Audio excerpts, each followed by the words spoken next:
Шинжлэх ухаан тань мэдхүүн од мөндөр суугийн IMDb 250 нэвтрүүлэг эхэлж байна. Хөтлөгч Инх Бат болон Мөнхцөл миний би шинэ нэвтрүүлэг хүрэхээр бэлэн болсон байна. Манай нэвтрүүлэг танд YouTube-ийн од мөндөр сувг, NTV телевиз болон од мөндөр радио 83.3 болон 107 дэлгөөнөөр хүрч байна.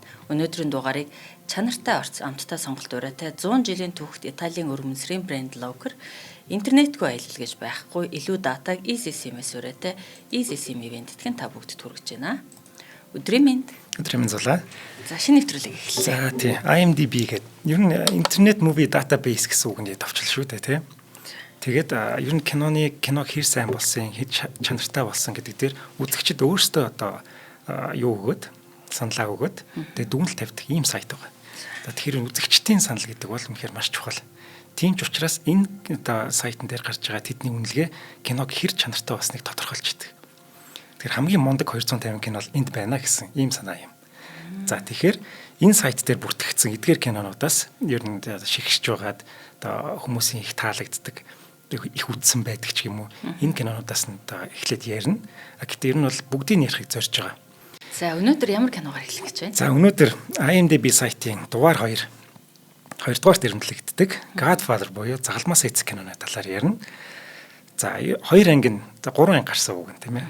Гэхдээ эхний 2-ын бол 2 дугаар ангийн цохос дурдах байх. Тэгээ яаж хэрхэн бүтсэн талаар нь хоёлаа өнөөдрийн дугаараараа ярих юм. 3 дугаар анги нь бүр тооцморч үг. Харин юм гэдэг. За 1967 оны 3 дугаар сард нэгэн зохиолч өөрийн бичиж буй романыхаа 60 орчим хуудсыг бичснийхээ дараа Paramount Pictures-тэй нэгэн тохироо хийсэн нь дэлхийн кино урлагийн түүхэнд хамгийн харамсалтай гэрээнүүдийн нэг гэж тооцогддог. За зохиолч маань мафийн тухай одоо уг зохиолынхоо эрхийг $12,500 зарсан. За зохиолоор нь хэрвээ кино хийх юм бол $50,000 нэмж авахаар ийм тохироо хийсэн баг. За тухайн үед төдийлөн одоо алдар нэрд гараагүй зохиолчд маань хамаатнууд болоод хэвлэн нийтлэгчтэй нийлээд $20 орчим мянган өрөө төлөх гэж ийм одоо харамсалтай гэрээг хийхийг зөвшөөрч байгаа. За 3 жилийн дараа буюу $500 нийтдээ. Тийм. Хэрвээ кино хийх юм бол 50,000-ыг нэмж авна гэдэг ийм гэрээ. За 3 жилийн дараа буюу 1970 оны ихэр тухайн үед төдийлөн алдарт гараагүй залуу найруулагч мөн л өр ширээ дарах гэж мөнгөний гачаалын улмаас Paramount Pictures-ийн тавьсан саналыг зөвшөөрч байгаа. За мафийн сэдэв кинонд та найруулагчаар ажиллана гэдэг ийм саналд нь зөвшөөрч байгаа юм. За эхний ярьсан зохиолч бол хэвлэгдсэн даруйда New York Times-ын шилдэг борлуулалттай номын жагсаалтыг тасралтгүй 67 хоногийн турш тэргүүлсэн. Одоо бичигдсэн тий.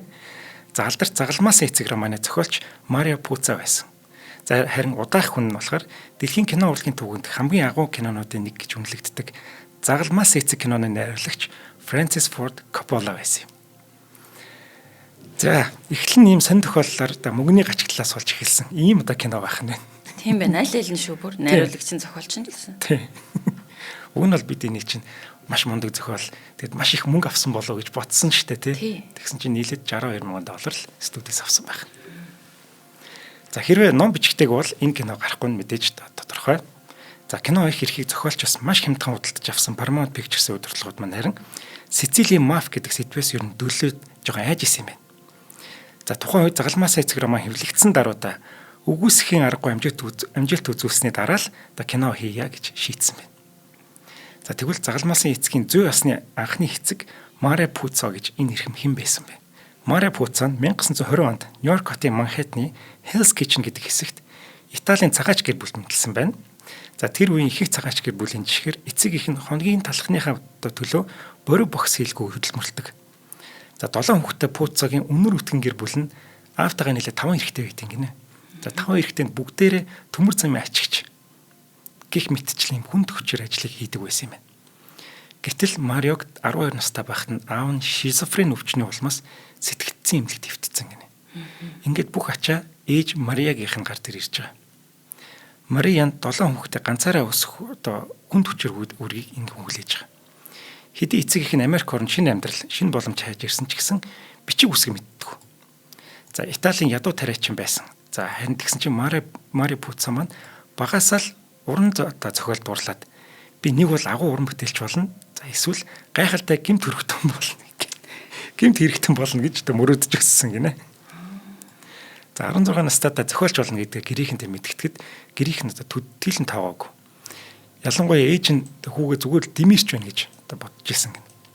Учир нь ээжийн хувьд урлаг гэдэг зөвхөн чинэлэг боломжтой л хүмүүсийн хийдэг зүйл гэж боддог байсан юм байна. Мария Пуца маань харин хожимын тухай Америк өдгөө хамгийн увагийн орны нэг болсон ч гэсэн цагтаа бол бичиг үсэхгүй ядуу тариачдын өвөр хүүхэд нь зохиолч болох боломжтой гайхалтай өгөөмөр орн байсан юм а гэж дурсан байдаг юм байна. Тэр цаг үед өөр ямар ч оронд ийм үзэгдэл болж байгаагүй гэж. American Dream гэдэг тийм байна. Одоо бол харин тэр нь үгүй болж байна гэж зохиолч маань боддөг юм байна. За 1930-аас 40 оны хямралыг туулж явах үеийн Нью-Йоркийн цагаачд голдоо амьдардаг Манхэттны энэ хэсэгт ихэнх гэр бүл үгээгүй ядуу. За амьдрахын ирэхээр зарим хүүгүүд нь гэмт хэргийн зам татагдж ордог байсан.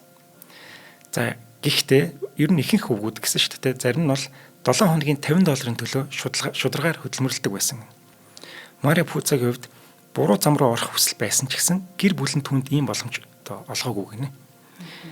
Хэдий манайх хичнээн ядуу байсан ч гэсэн орой хоолгүй өнжиж үзээгүй. Орой гэртээ ороход ээжийн хийж буй хоолны сайхан үнэр хамар цоригддаг байсан гэж дурсдаг. За гэр бүлийн халуун дулааныг мэдрүүлдэг ээж маань чанд хатуу үедээ хүүхдүүдэд сургахаар цагдаагийн бороо хотож угтах үе байсан гинэ. За тэр бороохоо хаанаас ч олцсон юм бүү мэдгэж дурссан.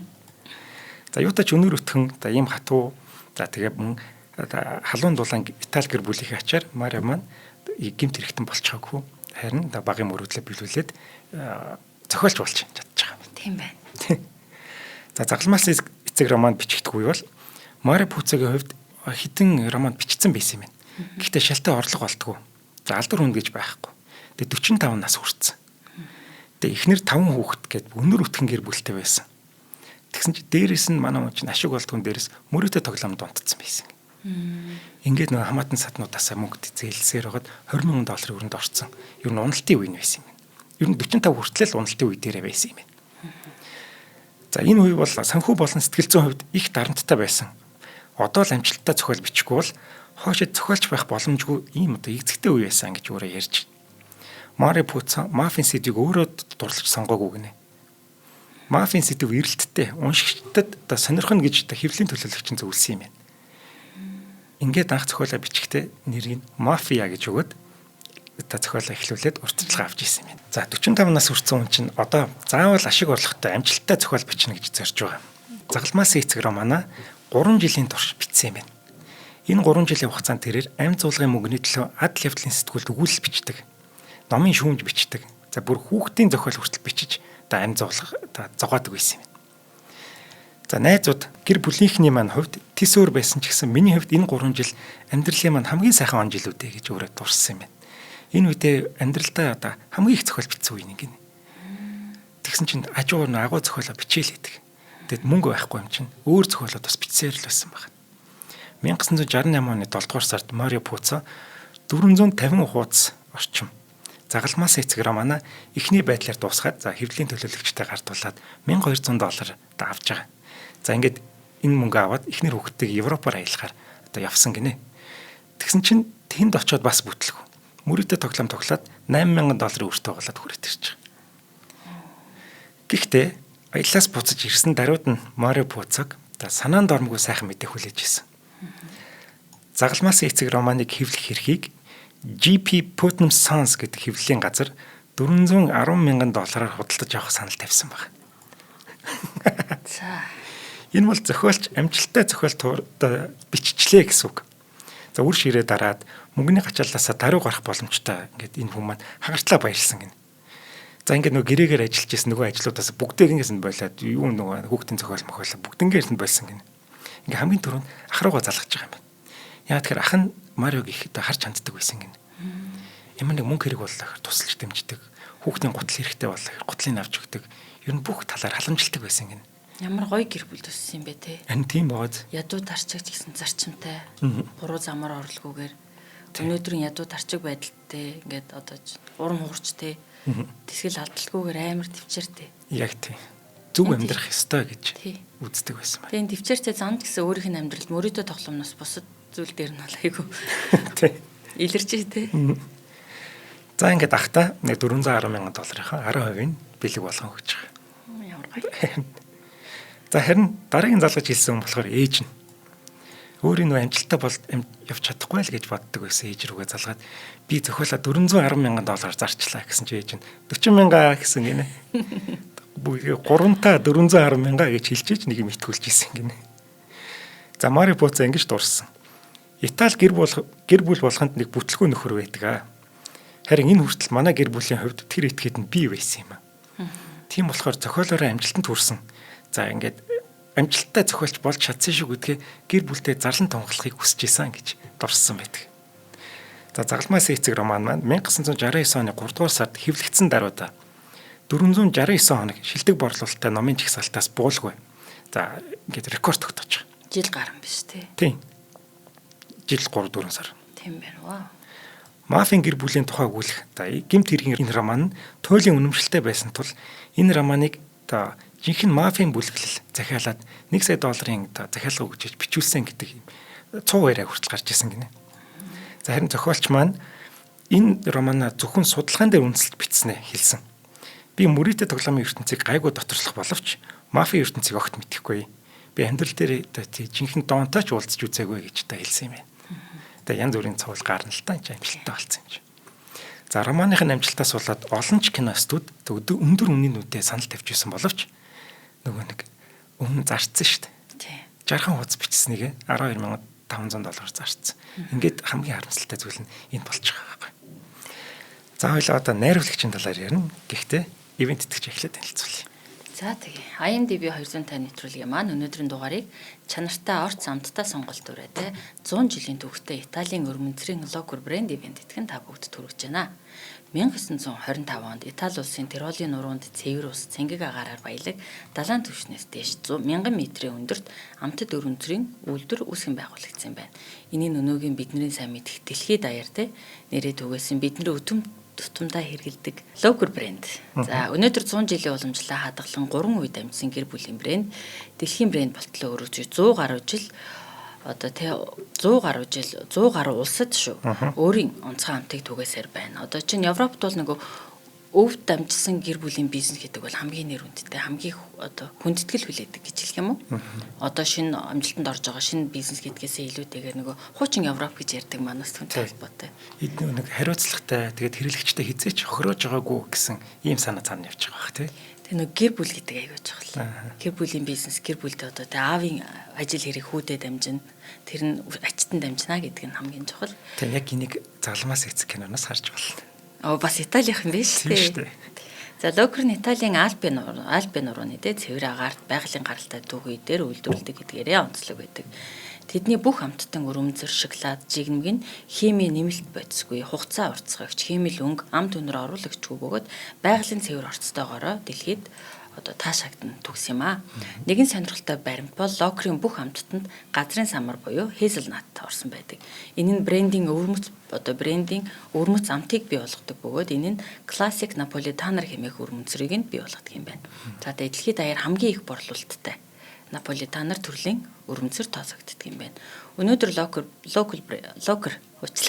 брэнд бол зөвхөн амттны брэнд биш, харин байгаль, гэр бүл, чанар уламжлалыг эрхэмлэгч Итали улсыг бахархал юм байна. Монгол улсууд энэхүү дэлхийд алдартай танигдсан брэндийг Алтан жолоо Импекс хувьцаат компани 2024 оноос хойш албан ёсны эрхтэйгээр оруулж ирээд борлуулалт юм байна. Та тэгэхээр Carrefour, Номин, Walmart, Оргил, CUGS 25 зэрэг сүлжээ супермаркетууд болон convenience store-уудаас ороод худалдан аваад Италийн алдартай 100 жилийн түүхтэй өв дамжсан гэр бүлийн бизнесийн амтыг мэдэрч болно. За баярлалаа. Чи тэр Carrefour гэж дууддаг юм уу те? Carrefour гэж дуудах хэрэгтэй. Тий. France шүү дээ. France. За зохиол амжилттай болцсон чинь Paramount-ийн чинь шууд кино хийхээр шийдсэн. За мэдээж романаар шууд бичиж болохгүй. Кино зохиол бичүүлэх хүнээ айдсан. За энэ болохоор Марио Пуцаг өөрийг нь сонгож байгаа. Тэгсэн чинь Марио Пуцач өөрөө кино зохиол бичиж үзээгүй байхгүй.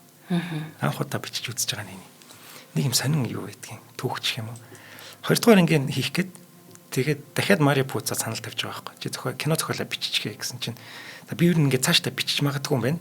Хэрхэн кино зохиол бичих талаар суралцъя гэж бодоод дэлгүүрээс ном худалдаж аваад how to write a screenplay гэдэг эхний утсанд нээсэн чинь Марио Пуцагаас суралц гэсэн бичиг өгдөг баг. Ямар гоё. Тэгэхээр энэ хүн тийм суралцах шаардлага байгаагүй. Өөрөө төрөлхийн агуу амт байсан баг. Гэтэл хамгийн гоё нь өөрийгөө чамлаж байсан биз тий. Яг үнэ тийм. Хүн ийм та чанар их гоё байдаг тий. Тийм байна. Би уулын өрөө дээр гараа суучлаа гэж боддгоо. Тий бодохгүй байна. Би суралцах хэрэгтэй гэж бодоо. Өөрийгөө би скринплей буюу кино зохиол, жүжигний зохиол бичиж чадахгүй гэж бодоод ном автал өөрөөс нь хэрхэн суралцах талаар хэлнэ гэдэг. За ингээд зохиол бэлэн болж байгаа. Найруулагчид ирэлт гарсан. Найруулагч бэлэн байх хэвээр. Хэд хэд найруулагчтай холбогдож үтсэн ч гэсэн гэмт хэрэг мафийн сэдвээс болоод татгалзаадсан юм. За зарим нь Итали ахуй соёлыг оновчтой гаргаж чадахгүй. Өөр үндэстэн гэдэг шалтгаанаар бас одоо төтгөлзээд байгаа. За энэ татгалцсан найруулагчдын дунд Once Upon a Time in America гэдэг кино шүү дээ. Энэний найруулагч Сержио Леоне байдаг. Тэгэд өөрөө ингээд энд шалгарч чадаагүй өөрөө татгалцсан ч гэдэг үлээ. Тэрэндээ маш их харамсаад тэгээд Once Upon a Time in America гэдэг байхгүй. Тэр бас маш гайхалтай Италийн мафи тэр цагаачдын гэр бүлийн талаарх айгүй гоё кино шүү дээ. Тэрс тасарсан кино. Тэгээд тэр дуу мөн яагаад байгаа юм бэ? Тэгээ Роберт Де Ниро бас тоглолт шүү Тийм. дээ. Удахгүй нэг кино түүгээр Роберт Де Нирог ярих юм. Тэгээд тэрний гарчиг нь мафта кино хийх гэж бол надад залах байхгүй юу? Бүх мафта кинон дэр л цаадах юм байж идэг шүү дээ. За загалмаас эцэг киноны найруулагчаар заавал Итали гаралтай хүн байх нь чухал байсан. За ингээд Paramount-ийн маань дөнгөж 31 настай байсан Francis Ford Coppola гихтэй найруулагчтай тохиролцоонд хүрч байгаа. Энэ болохоор 1970 он буюу кино гарахаас 2 жилийн өмнөх. За домогт найруулагч болсон Francis Coppola мэдээж Итали гаралтай хүн. Тухайн үед хэдийн нас залуу байсан ч гэсэн нэг Батон гэдэг нэртэй нэг киноны зохиол биччихдэг байхгүй юу? Тэрүүгээрээ юунд Холливуд нэлээд танигдсан. Тэр кинонд 7 Оскар хүртсэн. Маш мундаг кино байхгүй. Тэгээ Батоны зохиолоор өөрөө бас Оскар хүртсэн байсан. Бас муучгүй амжилт гаргацсан байсан зохиолч. За Марио Пуцо энэ одоо найруулагчийн сонголтыг анх сонсоод Paramount-ийн хянж удирдахад амар гэж одоо ийм залуу найруулагч сонгосон юм байна да гэж одоо их гайхажсэн гинэ. 31 настай хүн шүү дээ. Тийм байна, маш залуухан. Тийм. Тэгэд ийм мундаг зохиол байгаад байдаг. Тэгсэн чинь энэ дээр ийм найруулагч тавина гэдэг бол өөрөө их тийм цочирдсан үйл явдал байна. За Francis Ford Coppola ч гэсэн тийм амар найруулагч биш болохыг за энэ киноны ямар хүнд бэрх адармаатай үйл явцаар туулж бүтээгдсэнийг одоо хоёлаа доор дурдна. За кино зохиолч найруулагч тодорхой болсны дараа мэдээж жүжигчдийг сонгох маш чухал. Тэгээд дээрэс нь ёстой нэг ядаргаа болсон нэг ажил одоо эхэлж байгаа. Гол дүр Дон Карланд хэнийг тоглуулах нь маш чухал байна. Зохиолч Марио Пуцо маань анх кино зохиолоо бичих та Марлон Брандог нүдэндээ хараад бичээд исэн гэнэ. За зохиол нь кино болохыг дуулаад Марио Пуцо маань Марлон Брандонтай өөрөө очиж уулзсан гэнэ. Тэгсэн чинь нөгөөтгөндөө уриалгахын төвшөрч ийн. Гэхдээ чи намайг сонгочих байж болно. Найруулагч намайг бас сонгох ёстой. Тэгжээч одоо намайг ингэж хамгаалахгүй бол цад Paramount-ийн чинь хизээч энийг зөвшөөрөхгүй гэж одоо анхааруулж ирсэн. За Марио Пуцо Марлон Брандо гэдэг саналаа найруулагч тавьсан чинь нөгөөдгт нь бас таалагдсан. Ингээд зохиолч найруулагч хоёр нэг талдаа гарчиж байгаа. За харин студийн захирал Боб Иванс, за киноны продюсер Ал Роди гэж хоёр хүн энэ талаар сонсохыг хүсээгүй.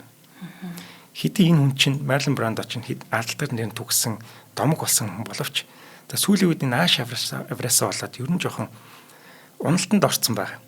Энэ бидэнд ер нь эрсдэл болох юм биш үү гэдэг жоохон юу яагаад гэсэн юм. Татгалзаад. За харин найруулагч маань хамгийн чухал дүрийн хөдлөө студийн удирдлагуудтай хамгийн ихний тулаанаа ийхүү хийж байгаа. Ийм хүнээл тоглохгүй болохгүй гэдэг. За студ бол сонгохгүй л гэдсэн. Гэхдээ зохиолч найруулагч хоёр гүрээсээр аваад сонгуулж чадсан байна. Зохиолч дэмжигдсэн, найруулагч нь дэмжигдсэн.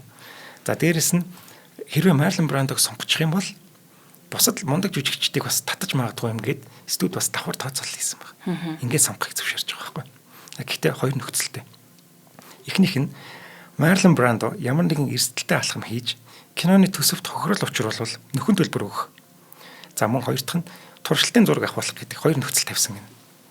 За Марлон Брандо бол хизээч туршилтын зураг авахлаад зогсож явах хүн биш ээ.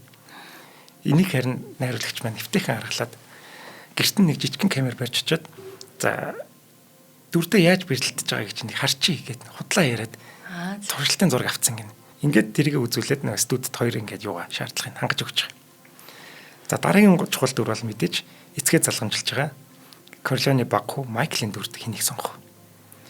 Тэгсэн чинь найруулагч маань Ал Пачино гэдэг Итали гаралтай нэг залуухан хүүхдийг аваад ирсэн. Тухайн үед найруулагчаас ганцхан дүү 30 настай байсан. За кинонд дүр бүтээж үзээгүй Ал Пачино. Нөө театрт л дүр бүтээгээд яваад байдаг бас ийм жүжигч юм байна. Ер нь бол хинээч таньдгүй юм хүүхдийг аваад ирж байгаа. Тэгсэн чинь студийн удирдлагууд мэдээж яаж зөвшөөрөх вэ? Шууд татгалцаад энийг хязгаарч сонгохгүй. Тэгээ над чинь хинч танихгүй ядж байхад намхан төргүү Майклыг бол хизээч та гаргаж чадахгүй гэж үзчихсэн юм. Ал Пачиног одоо гэж очилдог байсан шүү дээ. Тийм үү? Холливуудад. Ямар сони энэ. Одоо бид түүнийг мундагыг мэдээд байгаа байхгүй. Тухайн үед бол ийм хүүхэд байсан баг. Би Майклийн дүрд яаж тоглосныг нь хараад биширдэн шүү дээ. Тийм ярина. Тэгэхээр найруулагчдын үгэнд орж явах хэрэгтэй. Тийм бай. Студийн удирдлагууд ер нь жоохон продюсерууд мөнгө л боддог хүмүүс байдаг. Тэгээ бүтээл талаа мөнгөө хэрхэн борлуулахаа бодно л да. Тий. За, найруулагч Коппола маань студийн удирдлагуудыг ятгахаар өөрийн сонгосон жүжигчд болох Марлон Брандо, Ал Пачино, Дайан Китон, Джеймс Кан, Роберт Дювал нарыг Сан Францискод дах өөрийн гэртээ цуглуулад туршилтын нэг зураг авалт хийсэн. Тэгвэл нөө жүжигчдтэй ингээд яг л гэр бүл байгаа юм шиг хоолунд идэвлээл яг тэр бүгдийг ингээд Итали гэр бүл ямар авах хэвээр тэрийг бүгдийг ингээд гоё камер дээрээ буулгаад эндээ $500 зарцуулаад ингээд ямар ч гэсэн туршилтын зураг авалт хийж байгаа. Тэгэд энийг хин дээр студийн удирдлагуудад авчиад үзүүлсэн чинь за ёстой нэг юу шиг юм байна. Асгарсан лего шиг л юм байна. Яриач ингэж хэлээг байх л та би зөвхөн л орлуулаа хэлчихлээ. Энэ хоорондоо ерөөсөө хавцалтахгүй байгаа ийм дөрүүд байна. Ийм жүжигчтэй байна. Эднэрийг сонгохгүй гэд бас татгалцчих. Ингээд жүжигч Марлон Брандогоос бусад жүжигчдийг сонгох маш урт хугацааны ийм сонгох шаардлагуудыг одоо эхлүүлж байгаа. Сонигийн дүр тоглосон Майкл Кан, Сони Майкл хоёрын дүрд аль алинд нь бүр алж чадчихсан гэнэ. За эн чинь ер нь бол ингээд Майкл Каныг сонгочихж байгаа. За харин одоо Корлеоны гэр бүлийн зөвлөх Том Хейген гэдэг хүн байдаг. За энд Роберт Дювалыг сонгож авч байгаа. За Майклийн дурлал бүсгүй Кейт ч гэсэн одоо олон одоо удаагийн шалгаруулалтын эцэст нөгөө Дайан Китнийг бас сонгож байгаа. Майклийн дүрийг бүтээх жүжигчин л харин ерөөс сонгож өгөхгүй хайгаал байсан гэнэ. Энэ үед найруулагч маань Ал Пачиног бүр ингээд хідэн янзаар зургийг аваад студийнхэнд үзүүлээд энэ бүр яг болж байна харж гин үү гэл ингээд шахаад байдаг. Тэр нь сонгож шалгаруулалт яваал байдаг. Тэнгүүд Ал Пачиног өдөр болгон чамаагүй чи хүрээд ирээд байгаарай. Би чамаа заавал сонгох болно гэл бүр ятгасаар байсан. Наад чинь кино тоглож үзээгүй шүү дээ. Театр их шүү дээ. Театр дээр мундаг юм байгаа зэнгүүд жүжигчин сайн жүжигчин хаанч сайн байдаг юм а гэддэг зүтгүүлсээр байгаа. За бүр Ал Пачиноц сүлдээ бүр шантрахчихсан гинэ. Гэхдээ өдөр болгон шантралгүй ирсээр байсан гинэ. За ингээд нөгөө хэдэн сар дүрийн сонгон шалгаруулалт яваад өртөг гарна штэ зардал гарна. Энэ $420,000 төрээд ингэсний эцэст харин одоо бүр дараа нь ингэдэг найруулагч нь хэрвээ Ал Пачиног сонгохгүй бол би ч гэсэн төслөөс гарлаа гэв. Тэгсэн чинь найруулагч гарчих юм бол Марлон Брандо бас гарлаа гэв. Бүр ингээд яг тэр төслийг гацгаж ирсэн байхгүй. Тэгэд ингэж одоо шахсны эцэст ашгүй нэг юм Ал Пачиног сонгож байгаа. Хэрвээ студийнхэн миний сонгосон жүжигчдийг шууд сонгуул тоглуулсан бол $420,000 хэмнэх байсан. Тийм байна. Тэгэд эргээд харсан чинь яг нөө туршлын зураг авсан хүмүүс шүү дээ. Тэдэрийг бүгдийг сонгоцсон байгаа байхгүй. Ийм л юм хийсэн байна да татвалч. Тийм байна. $500 гэртээ орой ол идэвсэн л. Тийм. $420,000 болгож хувиргаж байгаа юм. Тийм байна. За ингээд өөрийн сонгосон жүжигчдийн бүрэлдэхүүнээ хамгаалсаар авч үлдэж чадсан залуу найруулагчид маш том ялалт байсан. Тэг мундаг кино хийх гэж байгаа. Гэхдээ тулаан дөнгөж эхэлчихсэн гэнэ. Дараа нь бүр ядаргаатай юмнууд болдог. За жүжигчдийн сонголт дээр сонирхолтой баримт нь киноны найруулагч Фрэнсис Форд Копполагийн гэр бүлийн хоёр ч хүн тоглодог. За нэг нь бол киноны гол дүрүүдийн нэг Корлеоны гэр бүлийн ганц охин Кони. За Конигийн дүрд найруулагч одоо өөрийн төрсөн дүү Талия Шайрыг одоо тоглоно гэсэн чинь үгүй гэдэг эрс зэрэг үзээд. Ийм байж болохгүй. Энд ч одоо сонирхлын төрчл гэж ярьдаг манайхаар. Ийм юм болох гээд байна. Гэт огт дэмждэггүй байсан гинэ. За харин туршлын зураг авалтын үеэр маш сайн байсан. За бас зохиолч Марио Пуца тохирно гэж үзсэнд үзээд дэмжсэний үднээс манай хүнийг сонгож байгаа. Талия Шайрыг. Харин дараагийн дүрийн үзэгч төдийлөн мэдхгүй жижигхэн дүр. За энэ киноны хамгийн бяцхан бөгөөд тэр бол Конигийн хүүхэд баптизм буюу загалмайлах эсцэл хүртээж байгаа хэсэгт гардаг няра хүүхэд. Францис Форд Копполагийн охин София Коппола тоглолтог тэр охинд. Тэгээ өөрөө ч мэдлгүй нялх байхдаа хамгийн мундаг кинонд аав хачаар тоглолцсон байна. София. Тэр загалмал болж байгаа охин байхгүй жижигхэн. За тэгвэл энэ София Коппола маань хожмоо том болоод загалмаас эцэг киноны 3 дугаар ангид гол дүр бүтээдэг. За өдгөө энэ бүсгүй бол жүжигчин бос найруулагч болсон Lost in Translation Priscilla гэдэг киногоор танигдсан. За өнөө цагийн хамгийн алдартай инди найруулагчтай нэг болж дааж чадсан баг. Оскарын шагналтай шүү дээ. За Нью-Йоркт нийт 120 байрлалд 67 өдөр энэ киноны зургийг авна гэж төлөвлөсөн. 1971 оны 3 сарын 17-нд Нью-Йоркийн нэгэн Итали ресторанд гол дүр болон туслах дүрийн жүжигчдийг цуглуулад яг л зохиол дээр хардлагатай адилхан өнөр өтгөн Итали гэр бүл шиг хамт зоог барьсан. За зураг авалтаас өмнө жүжигчид хоорондоо танилцаад ингээд нүгэр харах үйл ажиллагаа болж байгаа. Тэгсэн чинь нэг л хаагч өгдөг гинэ. Тэгсэн чинь Марлон Брандо мус хагалж байгаа. Тэн дээр бүх хүмүүстэй маш найстай харилцаал. Чи хамгийн том хат маань Марлон Брандо байж байгаа шүү дээ.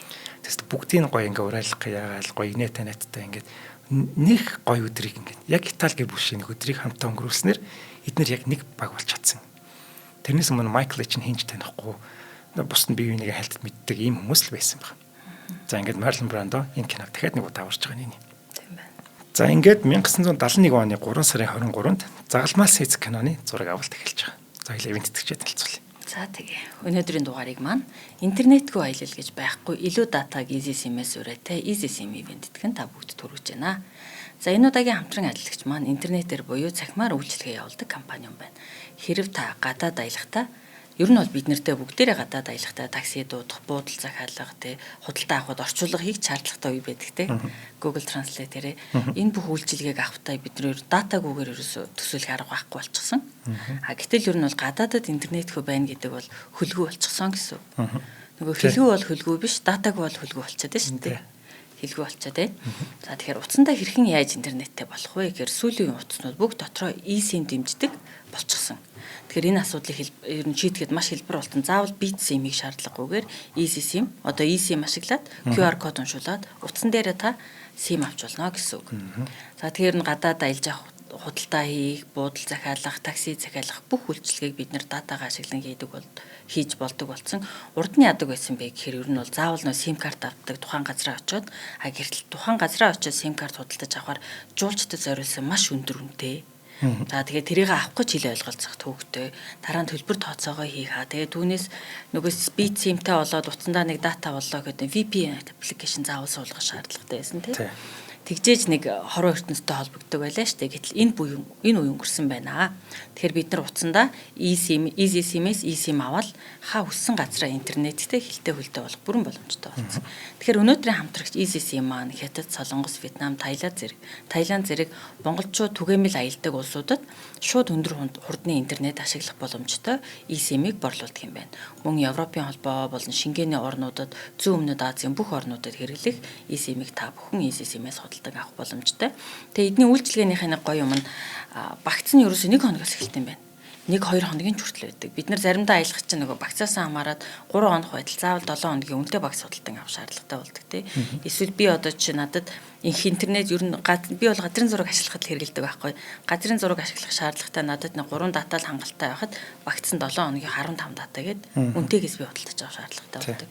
Тэгэхээр EasySIM маань 1 хоногтой багцаас эхлээд 365 хүртэл хоногтой багцыг худалдан авах боломжтой юм байна. За та тэгэхээр хэрхэн EasySIM-ээс eSIM худалдаж авах бэ гэхээр EasySIM-ийн мэн вебсайтнаас ороод хүссэн өөрийн чиглэлээ сонгоод, хоногоо сонгоод, багцаа сонгоод худалдан авах боломжтой.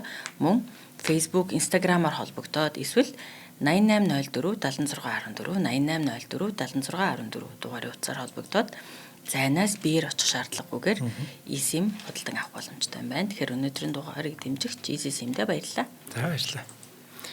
За зураг авалт эхлээл ер нь асуудлууд гарч ирсэн.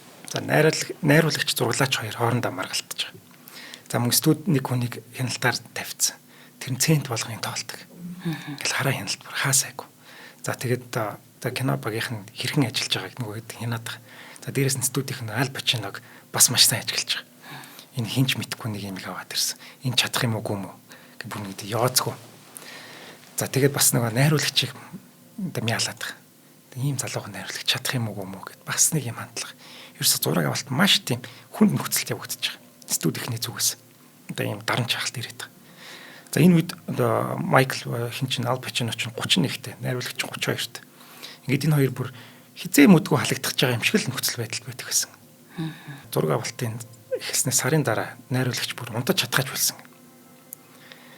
За Ал Пачино харин мафийн хүчрэг гэр бүлээс та зай бариад та ер нь тийм өөр хүүхэд байсан шүү дээ тийм зэрэгт явдаг зөв боловсон тийм маф биш хүүхдээс хэрхэн мафийн толгойлогч болох вэ гэдгээ өдөр шөнөгөө бодоод бас ингээд бүүн стресст орсон. Тэгээ дээрээс нь студ ингээд яагаад идэх дарамтлаад идэх өстой үнэн ядаргааны зураг авалт болж байгаа. Тийм байна, маш их стресстэй байсан байна. Тэ нөгөө дүрээ хэрхэн гаргах вэ гэдгээс гадна өөрөө студ нь өөрийг нь сонгоогүй байдалтай. Тэднэрээ бас хүлээлтэд хэрхэн нийцэх вэ гэдэг шаардлага дарамттай. Тийм. За ингээд Нью-Йоркийн мафийн гэр бүлийн тэр одоо нөхцөл байдлыг харуулахын тулд хар бараан төгшүүртэй одоо харуулахын тулд тэгээ нөгөө зураглагч чинь юм сүүдрийг маш хүчтэйгээр ашиглаж эхэлсэн гэнэ. Тэгэд ерөөсөө нэг хаан сайгүй сүүдэр ерөөс төвд нь л нэг жоохон гэрэлтэй. Тэгээ нөгөө жүжигч чинь өөрсдөө гой жүжиглэх гэхээр ийш тийш ингээ хөдөлж болохгүй. Жоохон ингээд алхахаар л нөгөө юунаас гараа яваад сүүдэрлэгтээ талга болчихсон. Энд нь нөгөө найруулагч бас маш дургүй байсан. Ингэж яах юм бэ? Гой гэрэл гээтэй ингээд үзүүлэлтэй. Тэгэд энэ хоёр бүр хоорондоо нэг өдөр маш хүчтэй маргалтаад би энийг балан юмтай ч ажиллахгүй гэдэг нөө зураглаач нь гараа явцсан. Гэрлүүг хайрлаа гэд. Тэгсэн чинь Коппола өөрийнхөө өрөөнд орохдоо хаалгаас авсан чинь нугасаараа бүр салж унтлан авсан гэж. Энэ чимээгийн сонссон хүмүүс хүч нөгөө чи өөрийгөө буутчлаа гэж бодсон гэж. Бүр ингэтлээ хэрүүлүүлж яасан байгаа юм. Чи бол юу хийж байгаа ч мэддгүү мал гэж нөө зураглаач нь хэлж байгаа. Тэр энэ зураглаачийг нөө студийнхэн авчир тавьж байгаа шүү дээ. Тэнгүүд ийм одоо нөхцөл байдалд ажиллаж байсан байгаа. А гэхдээ юу байсан гинэ. Энэ маргаанаас хойш энэ хоёр аваа ингээд сайндаад ер нь зодтолжуулгайг болчдөг гэдэг шүү дээ. Тэр шиг л юм болсон юм шиг. За тэгсэн чинь найруулагч одоо ер нь дахиж ажиллахгүй байхаа гэд Марлен Брандод хэлж байгаа. Тэгсэн чинь Брандо зүгээрээ цааш ажиллана.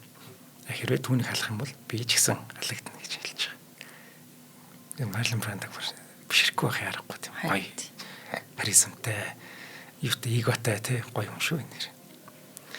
За ингээд Марлен Брандо ганцаараа шахуу Фрэнсис Форд Копполаг одоо энэ жүжигчтэй ажиллаж чадна, энэ киног бүтээж чадна гэсэн юм итгэлтэй байсан. Ингээд цаад чинь бас нөгөө зураглаачтай нь уулзсан л байж таараа. Та хоёр сайхан ингээд эвлэрээ гэсэн л байж таараа тий.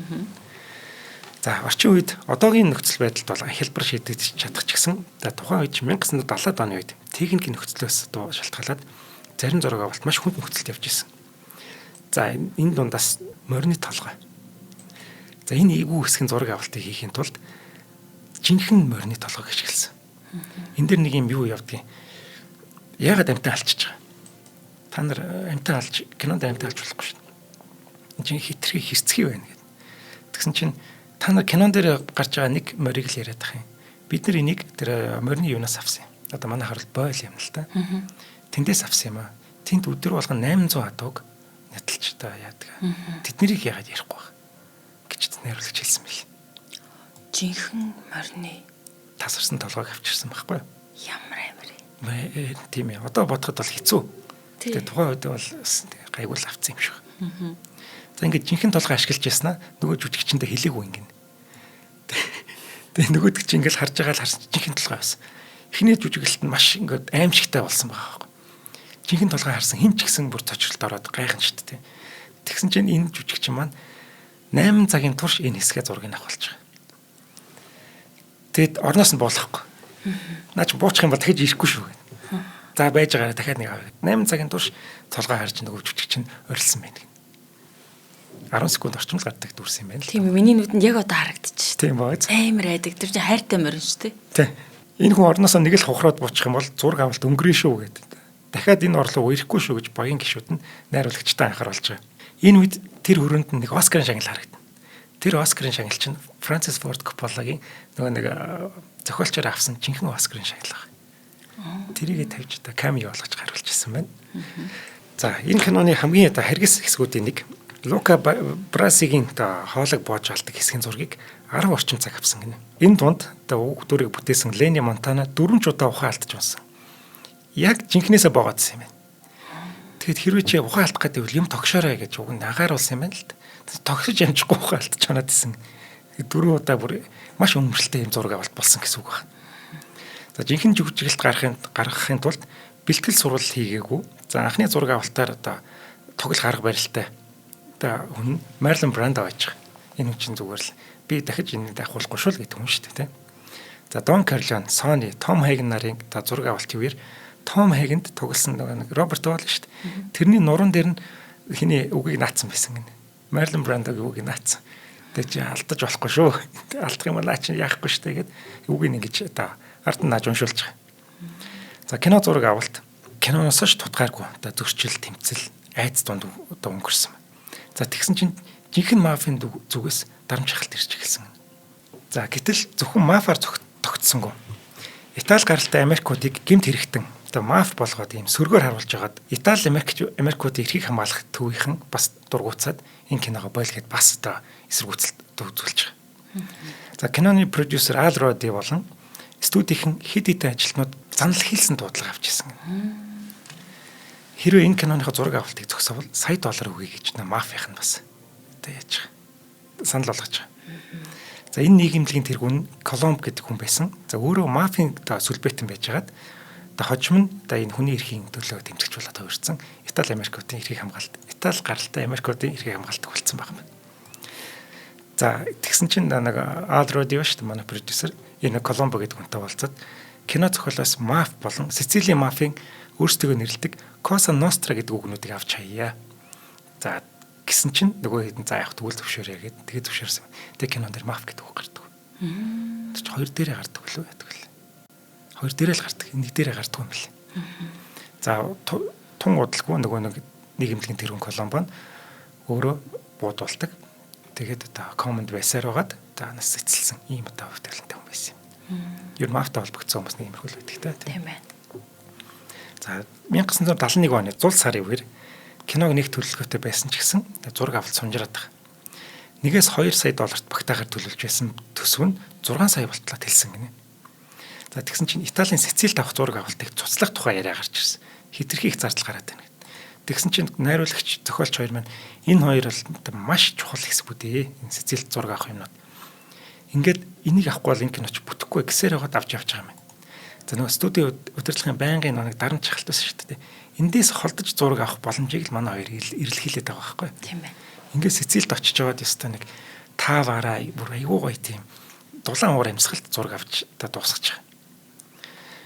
За Ал Пачиногийн энэ шүү дээ Сицилид авах зураг авалт нь Ал Пачиног дуртай байсан гэнэ. Яагад гэвэл Ал Пачино чинь өөрөө Сицилиэс гаралтай хүн байхгүй. Имийг ихнэ гэдэг баха. Чин тэндээс ирсэн. Тэгээд тийм яг үг дээцхийн нутагт очиод их гоё байсан гэнэ.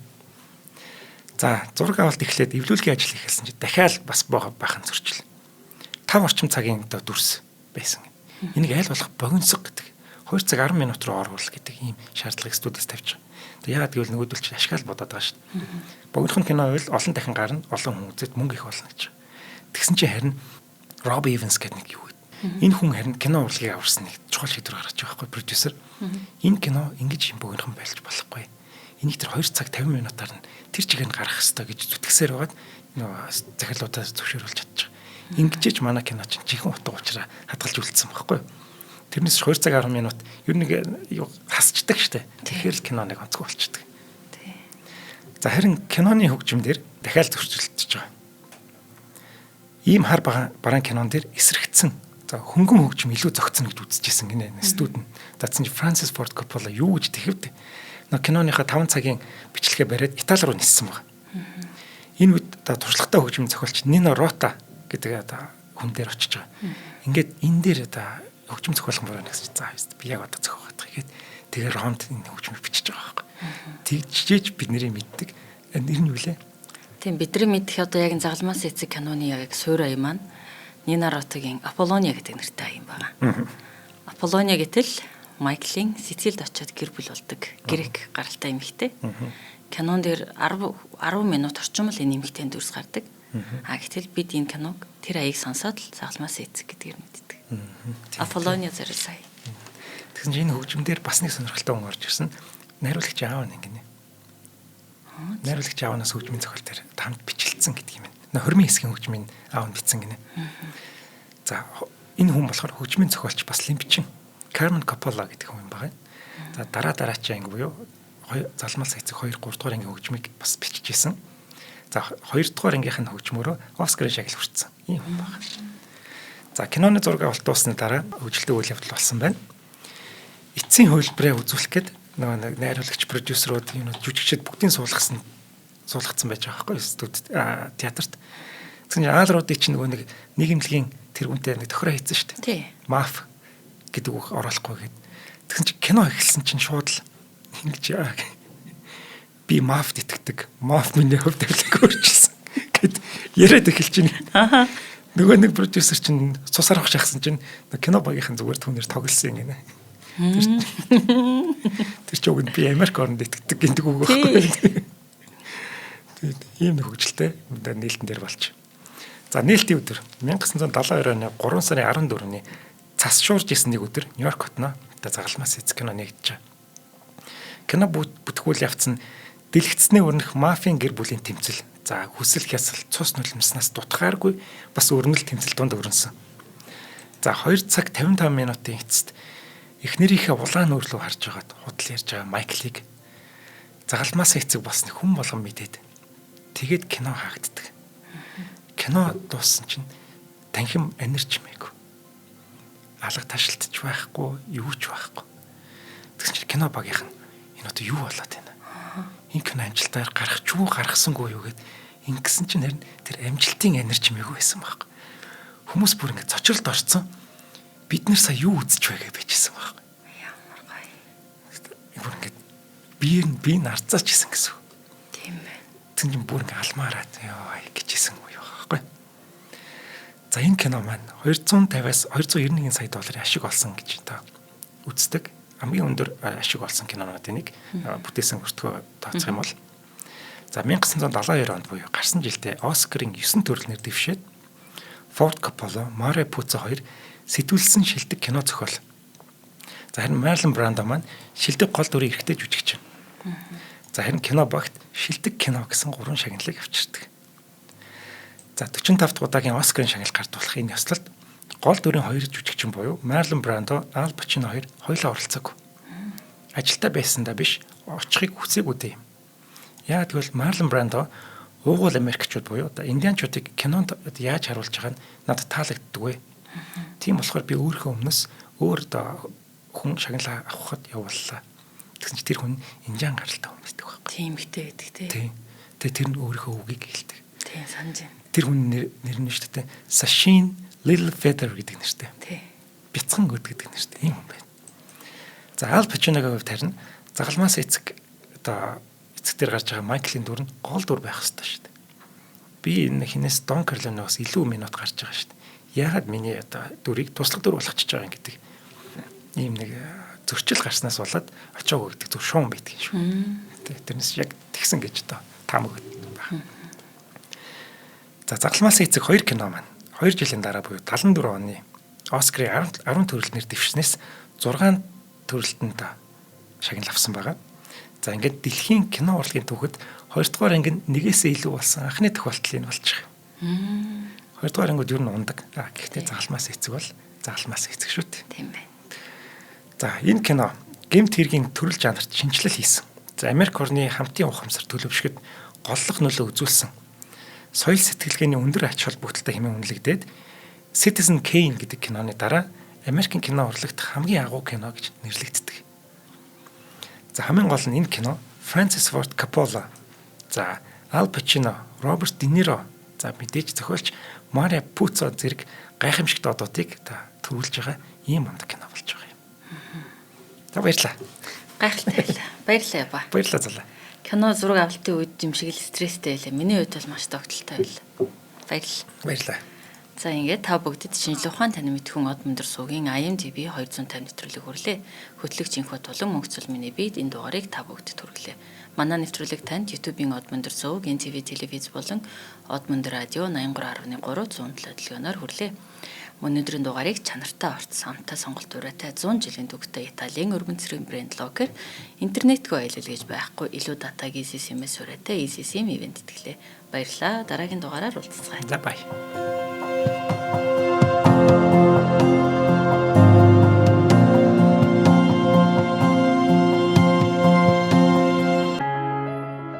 Нэвтрүүлгийг хүлээн авсан Нарны аймгийн монголчуудаа баярлалаа.